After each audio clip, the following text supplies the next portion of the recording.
바울은 예수 믿기 전에 이런 경험을 했습니다. 바울은 엄격한 바리새인이었습니다.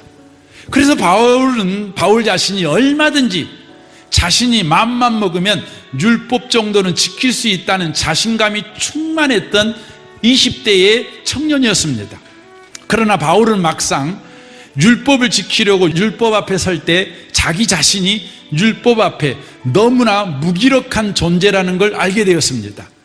율법 앞에 속수무책으로 무너져 내리는 죄의 노예임을 알게 되었습니다. 그는 두려웠습니다. 곧 망할 것 같은 두려움을 그가 느꼈습니다. 그래서 그는 그 절박함을 가지고 이런 비명을 지를 수밖에 없었습니다. 로마서 7장 22절입니다. 나는 속사람으로는 하나님의 법을 즐거워하나 내 지체에는 다른 법이 있어서 내 마음의 법과 맞서서 싸우며 내 지체에 있는 죄의 법에 나를 포로로 만드는 것을 봅니다. 나는 비참한 사람입니다. 누가 이 죽음의 몸에서 나를 건져 주시겠습니까? 이렇게 비명을 지릅니다. 예수 없는 사람에게 율법은 소망을 주는 것이 아닙니다. 다만 절망하게 하는 것입니다. 다만 은혜를 구하게 만듭니다. 저는 죄인입니다. 망하게 되었습니다. 제발 저 좀 도와주십시오. 비명을 지르게 하는 것입니다. 이것이 바로 예수 밖에 있는 자들에게 율법을 주신 하나님의 목적이라고 하는 것입니다. 율법은 예수 밖에 있는 우리가 죄 아래에서 비참하게 된 신세임을 알게 합니다. 그리고 우리에게 필요한 것은 새로운 과거와 결심과 결단이 아니라 우리에게 구원자가 필요하다는 비명을 지르게 만드는 것이 바로 예수 밖에 있는 자들에게 율법을 주신 목적이라고 하는 것입니다.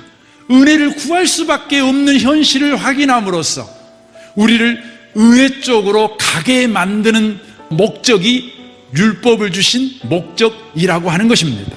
사랑하는 성도 여러분, 혹시 여러분 가운데 여러분이 하나님의 말씀을 지키려고 노력하고 애쓰고 애써도 말씀대로 살지를 못하는 무기력한 여러분 자신을 보며 그리하여서 말씀대로 못 사는 나는 이제 망하게 되었구나, 말씀대로 못 사는 나의 가정과 나의 직장과 나의 사업은 소망이 없게 되었구나, 이렇게 여러분이 느끼고 있다면 여러분은 율법이 목적하는 상태 가운데 놓여 있는 것입니다.